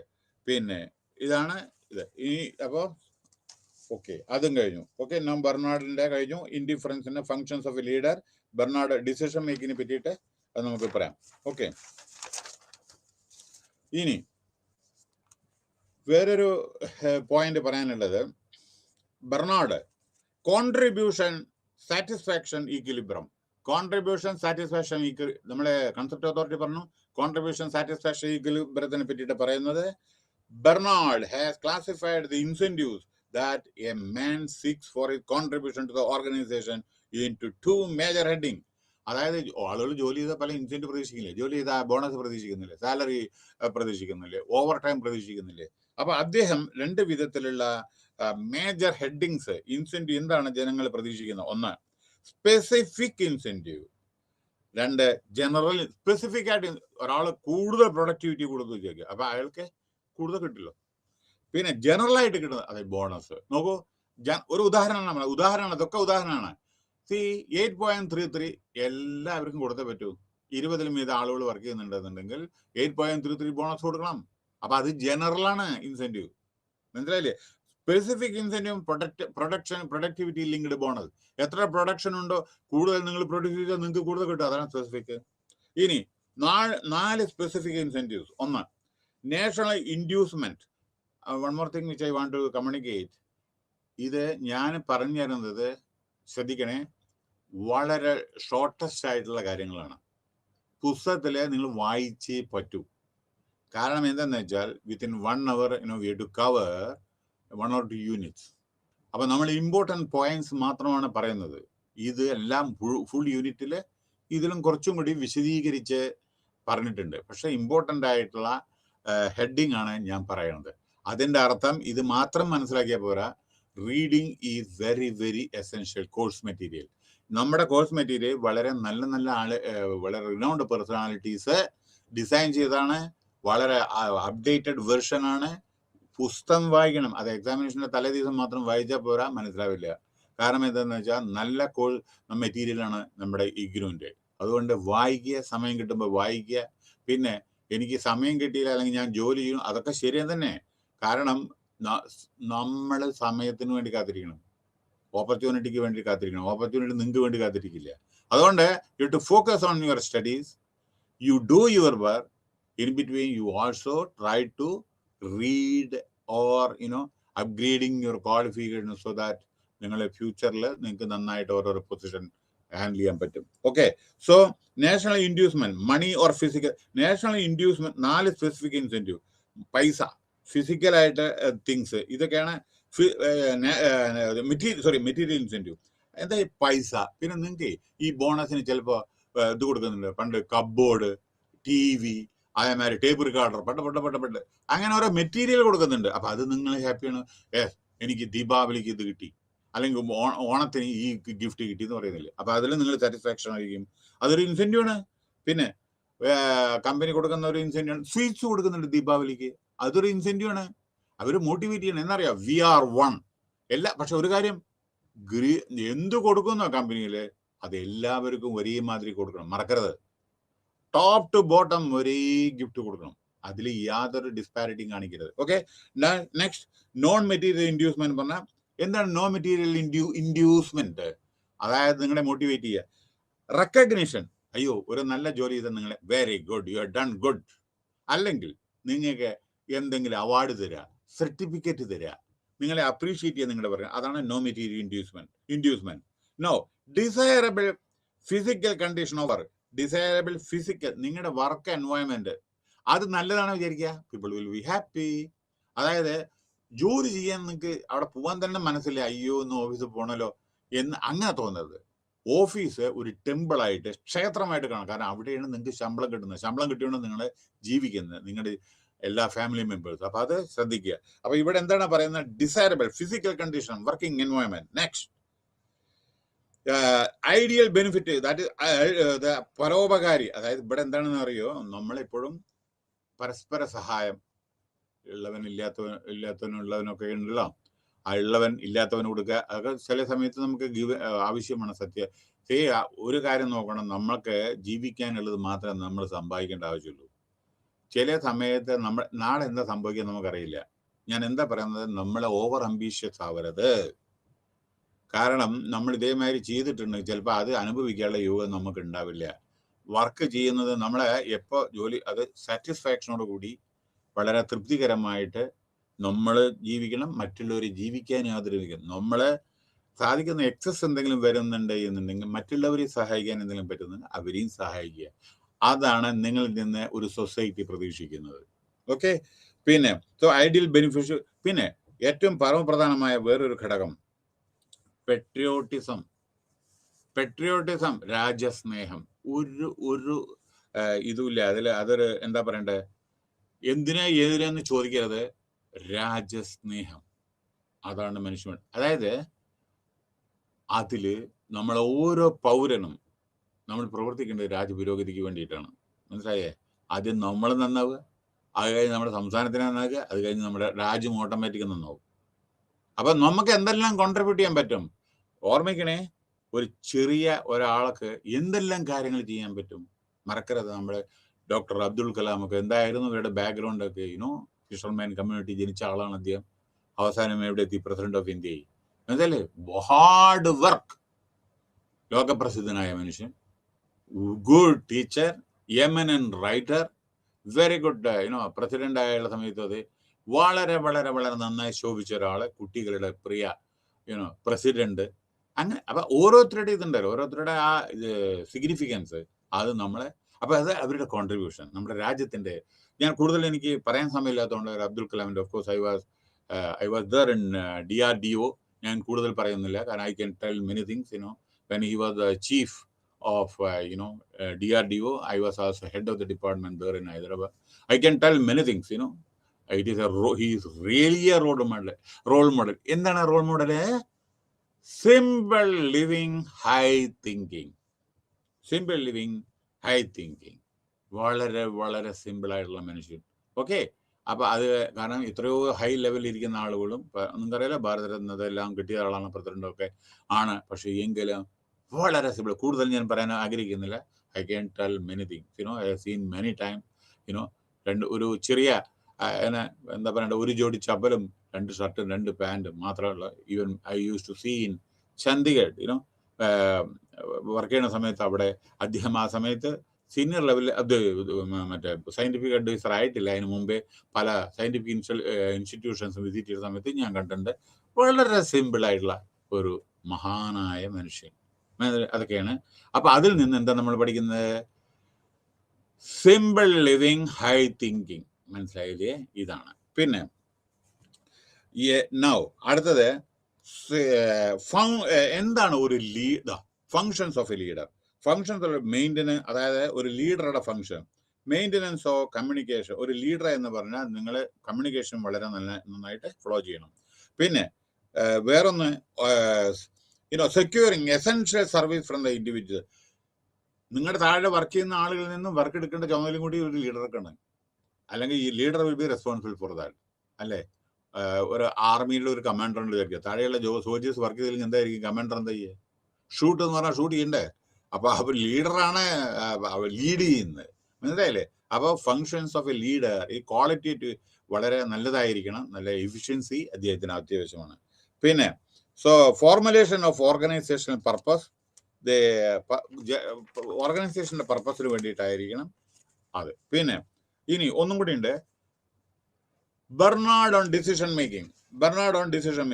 Impersonal organization, organizational goal. Okay, വളരെ ക്ലിയർലി സ്റ്റേറ്റ്. ഇംപേഴ്സണൽ ഓർഗനൈസേഷൻ, അതായത് ഓർഗനൈസേഷനിൽ ഒരു ഇംപേഴ്സണൽ വേ. പിന്നെ വേറൊന്ന്, organizational goals in clearly state. അതായത് സ്റ്റേറ്റഡ്, ഓർഗനൈസേഷന്റെ ഗോൾ വളരെ ക്ലിയർലി സ്റ്റേറ്റഡ് ആണ്. 2022 എന്താണ് നിങ്ങൾ ചെയ്യേണ്ടത്? 2023 എന്താ ചെയ്യേണ്ടത്? നമ്മുടെ 5 ഇയർ പ്ലാൻ ഇല്ലേ നമ്മുടെ ഇന്ത്യയിലെ, പഞ്ചവത്സര പദ്ധതി. ഈ കൊല്ലം എന്ത് ചെയ്യണം, അടുത്ത കൊല്ലം എന്ത് ചെയ്യണം, അത് കഴിഞ്ഞിട്ട് എന്ത് ചെയ്യണം, അതാണ് പെർസ്പെക്റ്റീവ് പ്ലാൻ. അതേമാതിരി കമ്പനികൾക്ക് ഷോർട്ട് ടേം പോളിസി പോരാ. ഫ്യൂച്ചറിൽ എന്താ ചെയ്യേണ്ടത്? അടുത്ത കൊല്ലം നമ്മളെങ്ങനെ ഡൈവേഴ്സിഫൈ ചെയ്യുക? ചിലപ്പോൾ ഇപ്പം ഞാൻ ഉദാഹരണം പറയുമ്പോൾ നിങ്ങൾക്ക് പെട്ടെന്ന് മനസ്സിലാവും. many years ago when I was in Punjab, hero Honda ആകെ പ്രൊഡ്യൂസ് ചെയ്ത സൈക്കിളായിരുന്നു. അത് കഴിഞ്ഞിട്ട് ലൂണ, അത് കഴിഞ്ഞിട്ട് ചെറിയ മോട്ടോർ സൈക്കിള്, അങ്ങനെ കൊച്ചു ഇന്ന് ലോകത്തിലെ നമ്പർ 1 2 വീലർ മാനുഫാക്ചറിങ് കമ്പനിയായിട്ട് പരിണമിച്ചിരിക്കുന്നു. നോക്കിയോ? മനസ്സിലായോ? അവരുടെ ലീഡർഷിപ്പും ക്വാളിറ്റിയും അതേമാതിരി കോമ്പറ്റീഷനും ഒക്കെ കൂടി അവർ നമ്പർ 1 ആയിട്ട് പരിണമിച്ചു. അപ്പൊ ഇവിടുന്ന് വന്ന് താഴെ സൈക്കിളിൽ നിന്ന് ഇപ്പോൾ ഇവിടെ എത്തിയെന്നും കൂടി നോക്കിയാൽ മതി. ഓക്കെ, അപ്പൊ ഇവിടെ എന്താണെന്ന് വെച്ചാൽ high degree of logical thought process. Okay, then ആലോചിച്ചിട്ട് കാര്യങ്ങൾ ചെയ്യുക. പിന്നെ personal decision cannot be delegated to അത്. നിങ്ങളുടെ പേഴ്സണലായിട്ട് നിങ്ങൾ എടുക്കേണ്ട ഡിസിഷൻ മറ്റുള്ളവർക്ക് കൊടുക്കരുത്. മനസ്സിലായില്ലേ? നിങ്ങൾ എടുക്കേണ്ട ഡിസിഷൻ നിങ്ങൾ എടുക്കുക, മറ്റുള്ളവർ എടുക്കുന്നു വിചാരിക്കരുത്. ഓരോരുത്തർക്ക് ശമ്പളം കിട്ടുന്നുണ്ടല്ലോ, അവനവൻ്റെ ഡ്യൂട്ടി ചെയ്യേണ്ടത് ചിലപ്പോൾ. ഓക്കെ, പിന്നെ personal decision cannot be delegated to others. പിന്നെ ഓർഗനൈസേഷൻ ഡിസിഷൻ ക്യാൻ ഓർഗനൈസേഷന്റെ ഡിസിഷൻ നമുക്ക് ഡെലിഗേറ്റ് ചെയ്യാം, പേഴ്സണൽ ഡിസിഷൻ ഡെലിഗേറ്റ് ചെയ്യാൻ പറ്റില്ല. ഓർഗനൈസേഷന്റെ ഡിസിഷൻ ഇതാണ് എന്ന് പറഞ്ഞിട്ട് മറ്റുള്ളവർക്ക് നമുക്ക് ഡെലിഗേറ്റ് ചെയ്യാം. നീ ഇത് ചെയ്യണം, നീ ഇത് ചെയ്യണം, നീ ഇത് ചെയ്യണം. പക്ഷേ എന്റെ ഡിസിഷൻ ഞാൻ എങ്ങനെ ഡെലിഗേറ്റ് ചെയ്യും മറ്റുള്ളവർക്ക്? എന്റെ ഡിസിഷൻ പേഴ്സണൽ ഡിസിഷൻ അല്ലേ. അപ്പൊ ഇതാണ് ഇതിൽ പറയാനുള്ളത്. Now conclusion. Chester Barnard has made phenomenal contribution. Okay, phenomenal contribution, significant ആയിട്ടുള്ള അസാധാരണമായ contribution towards recognising organisation. Phenomenal contribution towards recognizing organization as a social system and using systems approach in analyzing it. His writings are based on his personal experience. അദ്ദേഹത്തിന്റെ personal experience. Experience makes man perfect, ഒരാൾക്ക് experience ഉണ്ട് എത്രയോ അതൊന്നാണ് നമ്മൾ പലതും ചെയ്യുന്നത്. Experience ഇല്ലാണ്ട് പെട്ടെന്ന് നമുക്കൊന്നും ചെയ്യാൻ പറ്റില്ല. സോ ആദ്യം നമ്മളെ പ്രവർത്തിക്കേണ്ടത് ശ്രദ്ധിക്കണം. You are young people, I hope. അതായത് first of all we should not bother about high salary. Gaining experience, gaining qualification, അതേമാതിരി upgradation of your skill is essential. Then only you can climb the ladder. So ഇദ്ദേഹത്തിന്റെ writing is based on his personal experience. In the ഇൻഡസ്ട്രിയിൽ അദ്ദേഹം work ചെയ്ത പല എക്സ്പീരിയൻസും hence more practical for its application in real world. അപ്പൊ അതുകൊണ്ട് ഇൻഡസ്ട്രിയിൽ work ചെയ്തിട്ട് അതിന്റെ അപ്ലിക്കേഷൻ നമുക്ക് എളുപ്പത്തിൽ ചെയ്യാം. അപ്പൊ ഞാൻ ചെറിയ ഉദാഹരണം പറയാം. ഈ public administration which you are studying now, അതില് പ്രധാനപ്പെട്ട ഒരു കാര്യം എന്തെന്ന് വെച്ചാൽ പിന്നെ ഏറ്റവും പരമപ്രധാനത് നമ്മൾ തിയറിറ്റിക്കൽ നോളജ് പോലെ പ്രാക്ടിക്കൽ നോളജും കൂടി വേണം. മനസ്സിലായില്ലേ? അപ്പൊ പ്രാക്ടിക്കൽ എങ്ങനെ കിട്ടുക? അത് നമ്മൾ ജോലി ചെയ്തിട്ട് അതിന്റെ പരിജ്ഞാനം, അതാണ് പ്രാക്ടിക്കലും കൂടി ആവശ്യമാണ്. അപ്പൊ അങ്ങനെ this unit is over. Next, yes, unit 10, Herbert A Simon. 9ാമത്തെ യൂണിറ്റ് കഴിഞ്ഞു, 10ാമത്തെ യൂണിറ്റിൽ പ്രവേശിച്ചു. ഹെർബർട്ട് എ സൈമൺ, അദ്ദേഹത്തിന്റെ ലൈഫ് ഇതൊക്കെ പറയാം. And works of Simon, decision making and administration. ഈ ഓരോരുത്തർക്കും ഓരോരോ വിധമാണ്. ഇപ്പൊ ഇതാ കഴിഞ്ഞത് മറക്കൂ, അവിടെ വയ്ക്കൂ. ഇത് പുതിയ ആളാണ്. അപ്പൊ ഓരോരുത്തരുടെ പ്രവർത്തന രീതിയാണ് ഇത് പറയുന്നത്. അപ്പൊ ഇതൊക്കെ നമ്മൾ പഠിച്ചാൽ നമുക്ക് പെട്ടെന്ന് നമ്മുടെ ബ്രെയിൻ നമ്മൾക്ക് എങ്ങനെയാണ് ചെയ്യുന്നത് അറിയാം. അപ്പൊ life and works of Simon, decision making and administration, role of choice in behaviour in decision making. Choice പലതും ഉണ്ടാവും. അത് ഏത് ചോയ്സ് ആണ് നല്ലതെന്ന് നിങ്ങൾ നോക്കണ്ടേ? നിങ്ങൾക്ക് ഇപ്പോൾ ഒരു മോട്ടോർ സൈക്കിൾ വാങ്ങുമ്പോൾ ഏത് മോട്ടോർ സൈക്കിളാണ് വേണ്ടത്, അല്ലെങ്കിൽ ഒരു കാർ വാങ്ങാൻ പറഞ്ഞാൽ ഏത് കാറാണ് വേണ്ടത് നിങ്ങൾ തീരുമാനിക്കേണ്ടത്. അതേമാതിരി നിങ്ങളുടെ ബിഹേവിയർ അതനുസരിച്ചിട്ടാണ് നമ്മൾ ഓരോ കാര്യങ്ങൾ ചെയ്യുക. നമ്മുടെ ബിഹേവിയർ എന്താണ് അതനുസരിച്ചിട്ടാണ് നമ്മുടെ choice. Okay, in decision making അതേമാതിരി നമ്മൾ ഡിസിഷൻ മേടിക്കുമ്പോൾ ചിലവരുണ്ട് വളരെ വളരെ വളരെ ലേസി ആയിട്ട്, ചിലവർ പ്രോംപ്റ്റ് ആയിട്ട്. അപ്പൊ നമ്മുടെ ബിഹേവിയറും ഡിസിഷൻ മേക്കിംഗും വളരെ റോള് പ്ലേ ചെയ്യുന്നു. പിന്നെ മോഡൽസ് ഓഫ് ഓർഗനൈസേഷൻ ഇൻഫ്ലുവൻസ് അത് പറഞ്ഞുതരാം. Critical evaluation of Simon's work. Now we are talking about Herbert A Simon. Okay, ഇനി അദ്ദേഹത്തിന്റെ history. Herbert Simon is considered as the major proponent, അത് പ്രൊപ്പഗേറ്റ് ചെയ്യുന്നത് okay of behavioural approach in the study of public administration. Public administration എങ്ങനെ നിങ്ങൾ behave ചെയ്യേണ്ടത് വളരെ ശ്രദ്ധിക്കണം കേട്ടത്. പബ്ലിക് അഡ്മിനിസ്ട്രേഷനിലെ നിങ്ങൾ എങ്ങനെ നിങ്ങളുടെ പേഴ്സണാലിറ്റി, നിങ്ങളുടെ ആ സ്വഭാവം, patience, simplicity, interactions, communication skill, leadership quality, അങ്ങനെയൊക്കെ ആയിരിക്കണം ഒരു അഡ്മിനിസ്ട്രേറ്റർ. കാരണം നിങ്ങൾക്ക് പലരും നിങ്ങളുടെ അടുത്ത് വരുന്നത് ചിലപ്പോൾ വിദ്യാഭ്യാസം ഉള്ളവരുണ്ടാവും, ഇല്ലാത്തവരും, എല്ലാവരെയും എന്റർടൈൻ ചെയ്യണം. അപ്പൊ നിങ്ങളുടെ നല്ല ആ ബിഹേവിയർ ഉണ്ട് എന്നുണ്ടെങ്കിൽ നിങ്ങൾ അപ്രോച്ചബിൾ ആവും. And door should be open to everybody. അതായത് നിങ്ങൾ ഇന്നിപ്പോൾ നമ്മളെ അപ്പോയിൻമെന്റ് ചോദിച്ചാൽ 4 ദിവസം കഴിഞ്ഞ് വരൂ പറഞ്ഞാൽ അപ്പൊ അതുവരെ അവർക്ക് പാവങ്ങൾ അവരുടെ പ്രോബ്ലംസ് നിങ്ങളോട് പറയാൻ പറ്റില്ല. അപ്പൊ അതുകൊണ്ട് നമ്മുടെ ബിഹേവിയർ മാറിയേ പറ്റൂ, നമ്മളെ സാഹചര്യത്തിനനുസരിച്ച് പെരുമാറണം. Okay, in the study of public administration. Then he was an economist. Herbert ഇനി അദ്ദേഹത്തിനെ പറ്റി പറഞ്ഞ, he was an economist and a political scientist. Economist ആയിരുന്നു, political scientist ആയിരുന്നു. And most of his research work included various aspects related to organizations such as decision making, അതായത് അദ്ദേഹത്തിന്റെ research എന്താണെന്ന് decision മേക്കിങ്ങിനെ പറ്റിയായിരുന്നു, human ബിഹേവിയറിനെ പറ്റിയായിരുന്നു. പിന്നെ അത് കഴിഞ്ഞിട്ട് life and work of Simon's views on classical theory, ഇതൊക്കെ ഇതിനെ പറ്റിയിട്ടൊക്കെയാണ് നമ്മൾ അടുത്ത് പറയാൻ പോകുന്നത്. മനസ്സിലായില്ലേ? Now yes, life and work on Simon. Life and വർക്കിലെ ഇദ്ദേഹത്തിന്റെ പറയാനുള്ളത് Herbert Alexander Simon, Herbert Alexander Simon 1916 മുതൽ 2001 വരെ ആണ് ഇദ്ദേഹം ജീവിച്ചിരുന്നത്. 1916-2001 completed his doctorate degree study in political science with a specialization in public administration from the University of Chicago, America. ഇങ്ങോട്ട് നോക്കണ്ട, ഇദ്ദേഹത്തിന്റെ ലൈഫ് ഹിസ്റ്ററിയാണ് പറയുന്നത്.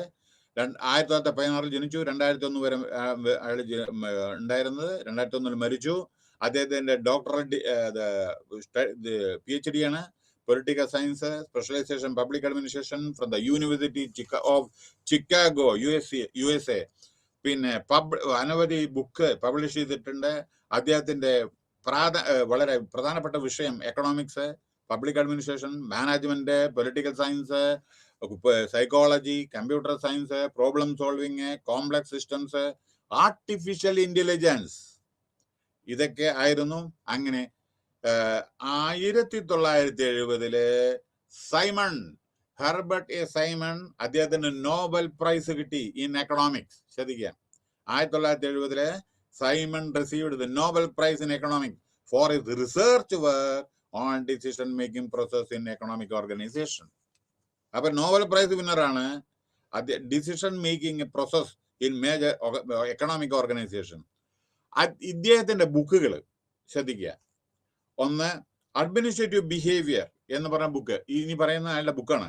1947 പബ്ലിക് അഡ്മിനിസ്ട്രേഷൻ 1950, പിന്നെ fundamental research in administration 1953, organisations 1958, the new science of management decision 1960, the shape of automation 1960, പിന്നെ the science of the artificial 1969, human problem solving 1972, models of discovery 1977, models of thought 1989, models of bounded rationality 1982, and the last reason in human affairs 1991. So he made analysis, to the linkages between human behavior and the value preference in decision making process. അതാണ് ഇവിടെ പറയാനുള്ളത്. അപ്പം now Herbertson number 2, Simon. ഹെർബർട്സിനെ പറ്റി പറയാണ്. ഇനി Simon എന്ന് ഞാൻ പറയൂ, Herbert A Simon. Simon considers decision making to be the core of administration and observed that an institution which is structured with the decision making, the concept of decision equated with administration, അതിനെ നമ്മൾ അതനുസരിച്ച് administration ചെയ്യണം. അതിന്റെ പുറമെ POCC പറഞ്ഞ planning, organising, commanding, controlling, അതാണ് പറയുന്നത്. Planning വേണം, കൺട്രോളിങ് വേണം, പ്ലാനിങ് വേണം, ഓർഗനൈസേഷൻ വേണം, കമാൻഡിങ് വേണം, അതേമാതിരി കൺട്രോളിങ് വേണം അദ്ദേഹം പറയുന്നത്. No and post core planning, organizing, staffing, directing, coordinating, reporting, budgeting. അതായത് ഒരു ഓർഗനൈസേഷനിൽ വേണം, ഇതൊക്കെ വേണം. പ്ലാനിങ് വേണമല്ലോ, ഓർഗനൈസേഷൻ വേണമല്ലോ, സ്റ്റാഫ് റിക്രൂട്ട്മെന്റ് വേണമല്ലോ, ഡയറക്ഷൻ കൊടുക്കണമല്ലോ, കോർഡിനേഷൻ വേണമല്ലോ, റിപ്പോർട്ട്, മാപ്പിട്ട് റിപ്പോർട്ട്, കീപ്പിട്ട് റിപ്പോർട്ട്, പിന്നെ അതിന്റെ ബഡ്ജറ്റ്. അതാണ് POSDCORB and put forward by Fayol and Gulick. Okay, no planning, organising ഞാൻ ആൾറെഡി പറഞ്ഞു കഴിഞ്ഞു. ഇനി സോ ഡിസിഷൻ മേക്കിങ്ങിനെ പറ്റിയിട്ടാണ് ഇപ്പൊ പറഞ്ഞത്. Role of choice and behaviour of decision making. Simon has stipulated 3 kinds of activity. 3 വിധത്തിലുള്ള ആക്ടിവിറ്റിയാണ് സൈമൺ പറഞ്ഞത്. ഒന്ന്, intelligence activities, 2 design activities, 3 choice activity. Intelligent ആയ ആക്ടിവിറ്റി, ഡിസൈൻ ഓരോരത്, ചോയ്സ് ഓഫ് ആക്ടിവിറ്റി. അടുത്തത് facts and values in decision making. Okay, facts and values in decision making. ഒരു minute. Okay, yes, facts and values in decision making. ഇവിടെ എന്താണ് പറയുന്നത് വെച്ചാൽ behaviour of individual in an organisation is meaningless without establishment of proper goal. അതായത് നമ്മൾ goal ഇല്ലെങ്കിൽ നമ്മളെ എന്താ പിന്നെ ഓർഗനൈസേഷൻ ഓടുക. അപ്പോൾ ഓരോരോ ഗോള് അത്യാവശ്യമാണ്. പിന്നെ ആൻഡ് ഒബ്ജക്റ്റീവ് വേണം, പർപ്പസ് വേണം, അതേമാതിരി പ്രൊവൈഡ് ദ ഡയറക്ഷൻ വേണം, റെഫറൻസ്, അതേമാതിരി ഡിറ്റർമിനേഷൻ വേണം, അതേമാതിരി പിന്നോ that should not be done value and factual decisions and do not exist values and facts and only the premises and components which are interconnected. ഇതിനെ പറ്റിയിട്ടാണ് ഇത് പറയുന്നത്. അടുത്തത് rationality in decision making. Decision making and the rationality choice. അതായത് decision making is the chief contribution made by Simon. അതായത് decision making വളരെ, അതായത് പ്രോപ്പറായിട്ട് നമ്മൾ decision making വേണം. Is a complex process. Decision making അത്ര ഈസി അല്ല, കോംപ്ലക്സ് പ്രോസസ്സാണ് decision making. Okay, which involve the net decision, appropriate decision ആയിരിക്കണം. It's a complex process which involve the network of. നോക്കൂ, ഇപ്പൊ യുക്രൈനിൽ വാർ ഉണ്ടായിരുന്നു. ആ വാർ ഇപ്പോഴും നടന്നുകൊണ്ടിരിക്കുന്നു. എങ്ങനെയാണ് നമ്മളെ ഇവാക്യുവേറ്റ് ചെയ്ത് അവിടുത്തെ ആളുകളെ ശ്രദ്ധിച്ചോ? പോളണ്ടിന്റെ ബോർഡർ, മറ്റേ ബോർഡർ, ഓരോ രാജ്യങ്ങളുടെ ബോർഡർ, നമ്മുടെ ഇന്ത്യ എങ്ങനെയൊക്കെയാണ് ഓപ്പറേഷൻ ഗംഗ എന്ന് പറഞ്ഞിട്ട് നോക്കി എങ്ങനെ ഡിസിഷൻ മേക്കിംഗ് കണ്ടോ? അതാത് സമയത്ത് അതാത് ഡിസിഷൻ എടുത്ത്. സപ്പോസ് ഇന്നലെ അവിടെ നിന്ന് ഒഴിപ്പിച്ചിട്ടില്ല വിചാരിക്കുക, അവിടെ വാർ നടന്നുകൊണ്ടിരിക്കുകയാണ്, ബോംബിങ് അതെല്ലാം നടന്നുകൊണ്ടിരിക്കുക. നമ്മുടെ ആളുകൾ ഏതായാലും മരണം എന്നൊക്കെ വളരെ വളരെ it was really a significant achievement made by the government of India. അതായത് without loss of life of somebody, only ഒരു കുട്ടിയുടെ എന്തോ അല്ല അയച്ചു, ബാക്കി എല്ലാവരും തിരിച്ച് വരാനുള്ള ഒരുക്കത്തിലാണ്. 17,000-ത്തിലും ഇത് ആളുകൾ എത്തിക്കഴിഞ്ഞു. ഈ ബാക്കിയെല്ലാം ബോർഡർ എത്തി. അപ്പൊ അങ്ങനെ അവരുടെ വളരെ സുരക്ഷിതത്വം ഇന്ത്യ. അതാണ് decision making. Then yes, no, അതിന്റെ പുറമെ no models of decision making. Models of the organization influence. Authority അറിയാലോ, അതോറിറ്റിയെ പറ്റി പറഞ്ഞല്ലോ. ഡിസിഷൻ മേക്കിങ്ങിൽ ആ ഡിസിഷൻ ആരെടുക്കണം വെച്ചാൽ അയാൾക്ക് അതോറിറ്റി ഉണ്ട്. അപ്പൊ ചെയർമാന് ഒരു ഡിസിഷൻ എടുക്കാൻ അയാൾക്ക് അതോറിറ്റി ഉണ്ടല്ലോ, പവർ ഉണ്ടല്ലോ. മനസ്സിലായില്ലേ? ഇപ്പൊ ഒരു ചീഫ് മിനിസ്റ്റർക്ക് ഒരു ഡിസിഷൻ, ചീഫ് മിനിസ്റ്റർക്ക് പവർ ഉണ്ടല്ലോ. അപ്പൊ ഡിസിഷത്തിന് ഒന്നും അതോറിറ്റി. പിന്നെ ഓർഗനൈസേഷൻ ലോയൽറ്റി. നിങ്ങൾ എന്ത് ഡിസിഷനും എടുക്കുന്നുവോ അത് ഓർഗനൈസേഷൻ നല്ലതായിരിക്കണം. Loyalty towards the organisation. പിന്നെ അതിന്റെ പുറമെ ക്രിറ്റേറിയൻ ഓഫ് എഫിഷ്യൻസി. നിങ്ങൾ ഡിസിഷൻ എടുക്കുമ്പോൾ അത് വളരെ എഫിഷ്യൻ്റ് ആയിട്ട് നിങ്ങൾ എടുക്കണം. പിന്നെ അഡ്വൈസ് ആൻഡ് ഇൻഫർമേറ്റീവ്. നിങ്ങൾ ഡിസിഷൻ എടുക്കുമ്പോൾ അത് മറ്റുള്ളവരെ അപ്രൈസ് ചെയ്യുക. എന്തുകൊണ്ട് ഞാൻ ഈ ഡിസിഷൻ എടുക്കുന്നു, മറ്റുള്ളവരെ അറിയിക്കുക. എല്ലാവർക്കും അറിയണമെന്നില്ലല്ലോ നിങ്ങളൊരു ഡിസിഷൻ എടുത്തിട്ടുണ്ടെങ്കിൽ എന്തുകൊണ്ട് ഈ ഡിസിഷൻ എടുക്കുന്നു. ചിലപ്പോൾ നമ്മുടെ മാൻ പവർ ഷോർട്ടേജ് ആക്കണം വിചാരിക്കുക, എന്തുകൊണ്ട് പ്രൊഡക്ഷൻ ലോസ് ആണ് വിചാരിക്കുക. അപ്പൊ നിങ്ങൾ ലേ ഓഫ് ആണ് വെച്ചാൽ ഒരു 10-15 ദിവസം നിങ്ങൾ വീട്ടിൽ പെട്ടിരിക്കും. പ്രൊഡക്ഷൻ കൂടുതലാണ്. ഇപ്പൊ ചില സമയത്തുണ്ട് മാരുതിയിലൊക്കെ കാണാം, കാറ് കെട്ടിക്കിടക്കും, വിൽക്കാൻ പറ്റാത്ത സമയം ഉണ്ടായിരിക്കും. ആ സമയത്ത് പറയും എംപ്ലോയീസിനോട് 10-15 ദിവസം വീട്ടിലിരിക്കൂ, അത് കഴിഞ്ഞിട്ട് വിളിക്കുക. കാരണം എന്താ വെച്ചാൽ ഉള്ളത് ഗോഡൌണിൽ പോണ്ടാകണ്ടത്. അപ്പൊ ഇതൊക്കെയാണ്. പിന്നെ അഡ്വൈസ് ആൻഡ് ഇൻഫോം. അപ്പൊ പ്രോപ്പറായിട്ട് advise. Then training is also വളരെ വളരെ എസെൻഷ്യൽ. അപ്പം മോഡൽസ് ഓഫ് ഓർഗനൈസേഷൻ ഞാൻ പറഞ്ഞു കഴിഞ്ഞു. ഇനി critical evaluation of Simon work. Critical evaluation of Simon work. Simon has given more importance to decision-making process, but has neglected the social, political, economic, and cultural factors influencing the administrative decision-making. അപ്പോൾ ഓരോരുത്തരുടെ criticism ഉണ്ട് കേട്ടോ. അപ്പോൾ അത് ശ്രദ്ധിക്കണം. അപ്പോൾ focus. അപ്പൊ ഈ സൈമന്റെ ഓരോരുത്തരെ ഒന്ന് ചെയ്യുമ്പോൾ അതിനൊക്കെ ക്രിറ്റിസിസം ഉണ്ടാവല്ലോ. ക്രിറ്റിസിസം ഉണ്ടാവല്ലോ, അത് നല്ലത് ചീത്ത അല്ലെങ്കിൽ അങ്ങനെയൊക്കെ പല കാര്യങ്ങളുണ്ടാവല്ലോ. അപ്പൊ അത് ഒരാളൊന്ന് പറയുമ്പോൾ മറ്റൊരാൾ ഓരോരുത്തർക്ക് ഓരോ പറയാനുള്ള അധികാരം ഉണ്ടല്ലോ. പ്രത്യേകിച്ച് ഇന്ത്യയിൽ നമ്മുടെ ഭരണഘടന സുരക്ഷിതത്വമുണ്ട്. You can freedom of speech, anybody can speak. Okay, but which will not harm the national interest. Okay, പിന്നെ അപ്പൊ focus on the factual judgment rather than values. പിന്നെ his idea of fact-based administrative theory is more relevant to business administration rather than public administration. പിന്നെ his idea of decision making is too abstract. Okay, no, അത് അദ്ദേഹത്തിന്റെ ഇതാണ് പറയുന്നത്, too formalistic and too functionalistic. അപ്പോൾ ഇവിടെ his idea of decision making is too abstract, too formalistic, too അതേമാതിരി functionalistic. പിന്നെ സൈമണിന്റെ study of decision making incorporates and makes use of the logical positivist distinction between facts and values. മനസ്സിലായില്ലേ? Simon stated value free science of administration value free. നമ്മുടെ അതിലെ science പല വിധത്തിലുള്ള applications administration scientific. എന്താ പറയുക, ഒരു ഉദാഹരണം പറയട്ടെ, അപ്പൊ നിങ്ങൾക്ക് മനസ്സിലാവും. നമ്മുടെ അഡ്മിനിസ്ട്രേഷൻ റിക്രൂട്ട്മെന്റ് ഉണ്ടല്ലോ, റിക്രൂട്ട്മെന്റിൽ സയന്റിഫിക് വേ ഓഫ് റിക്രൂട്ട്മെന്റ് ഉണ്ട്. നോക്കൂ, ഗ്രൂപ്പ് ഡിസ്കഷൻ പണ്ടല്ലേ ഉണ്ടായിരുന്ന, മറ്റേ ഒരു സോ മെനി ടെസ്റ്റ്. ഇപ്പോ അങ്ങനെയൊന്നുമല്ല. Group discussion, this business games, role play, അങ്ങനെ പല പല പല പേഴ്സണാലിറ്റി ടെസ്റ്റ്, ഇതൊക്കെ ഉണ്ട്. പല കാര്യങ്ങളുണ്ട്. എങ്ങനെ ഹൗ യു ബിഹേവ്, പ്രസന്റേഷൻ, ഇതൊക്കെ ഉണ്ടല്ലോ.